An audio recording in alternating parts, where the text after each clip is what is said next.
3 সেকেন্ডে টুর্নামেন্টের ভিতরে পুরো একটা স্কোয়াডকে ওয়াইপ আউট করার ক্ষমতা রাখে। আমি বলতেছিলাম বাংলাদেশের বেস্ট রাশার ব্লেডের কথা। সে এখন যেভাবে গেম প্লে করে তাকে রাশার না বলে পাগল বলা যায়। টুর্নামেন্টে ব্লেড যেভাবে গেম প্লে করে মনে হয় না তার মতো অন্য কোনো প্লেয়ার গেম প্লে করতে পারবে। কি বিশ্বাস হয় না? তাহলে FFWS এর ব্লেডের এই টুর্নামেন্টের গেম প্লের ভিডিওটাই তোমরা দেখো। তার আগে তোমরা যদি এখনো আমাকে ফলো করে না থাকো কষ্ট করে একটু ফলো করে দিও। আর তোমরাও যারা এরকম টুর্নামেন্ট খেলতে চাও তাহলে যে কোনো ব্রাউজারে গিয়ে সার্চ করো গেম ক্লাব ভিডিও। এখানে তোমরা রাত দিন 24 ঘন্টায় সকল প্রকার টুর্নামেন্ট ম্যাচ খেলতে পারবা। তোর এই মুহূর্তে পড়ে যাবেন বিপদে, তার এইচপি অনেকটাই কমে গিয়েছে। ইনস্ট্যান্টলি জায়গা পরিবর্তন করে কম্পাউন্ডের ভেতরে চলে গিয়েছে। হার্ড কভার মেইনটেইন করার জন্য রাহাত নিচে নেমে আসবে। অন্য প্রান্তে নুরুলস অফিশিয়ালস তারা কিন্তু তার রেঞ্জের উপরে অনবরত আক্রমণ করে যাচ্ছে। #12 এ ওয়াইপ আউট হয়ে যাবে।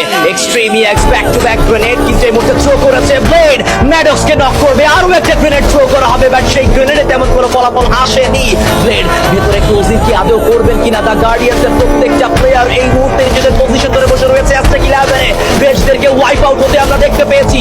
ব্লেড উপর থেকে আক্রমণ করছেন, নক বের করবেন কুট্টুস। ফাহাদকে নক করা হয়েছে, কিল করা হবে blade. Double knock, can he take another one? It's a 1v3। OMG,